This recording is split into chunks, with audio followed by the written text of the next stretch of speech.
She's like with the water change. Like this.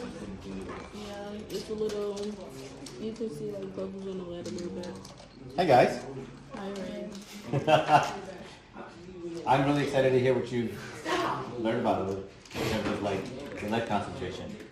Someone catch me up. I think that mine, which is similar to like it has like stable hand. Because the last time we checked it, it was at 20 ppm and it's still at 20 ppm. Oh, it's still the same. Yeah. What do you think that means? That like it's working, but it's just staying on the same kind of rate. Okay. Anyone else? What do you guys have? I noticed mine says PEG. I noticed how when I tested it, it stayed at 20 milliliters of PEG. So I don't think there was any like constant change of what happened with the corrosion. Okay. So you guys are at 20 parts per million, ppm. You're at 20 parts per million. Yeah, 20 milliliters. Okay. Mine is glyphosate and mine is 25 ppm. Just Ooh. like last time. That's different. Actually, I believe mine is 25 BPM. Yeah, I think that was a change from last time. I think I was at 20. Okay. Speak up, I can't hear you, buddy. I may be mistaken, but last time I'm sure I had 200 BPM, and now it's Can somebody get the door, please?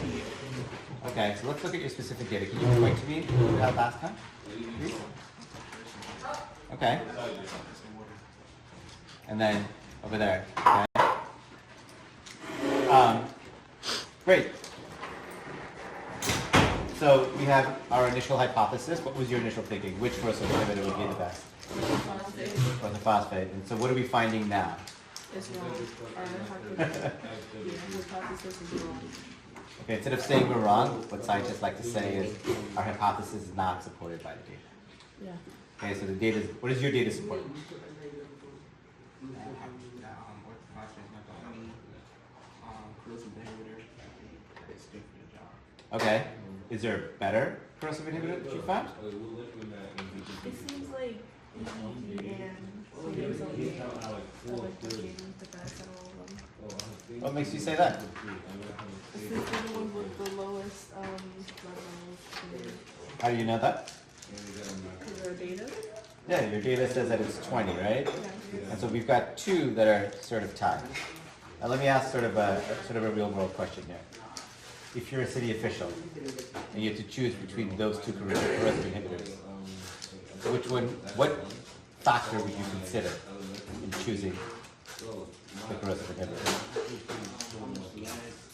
How much lead it can decrease, or how much lead it doesn't have. Great, so its effectiveness. What's another thing you might have to consider? Could it save? The cost. The cost. Why do you think the cost might be important? Because if you're using one that has a high cost, then it might be like less successful in the long run wise. Yeah? Yeah. So we've got a checklist here. Where are you on this checklist? Step 3. Step 3, what does that say? We're recording our data and using Google Sheets and paper. Okay, so how do we think we want to represent our data visually? We want to represent it in a way that is educational, but also visually entertaining.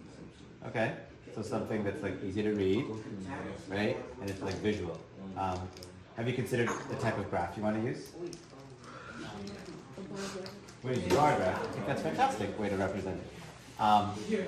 Do you want to do it on a sheet of paper, or do you think this might be helpful? I like to do it. You want to do it on a sheet of paper? Okay.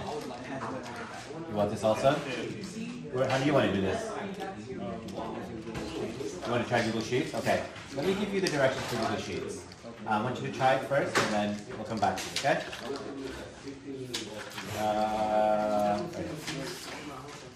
Okay, you can use that desktop.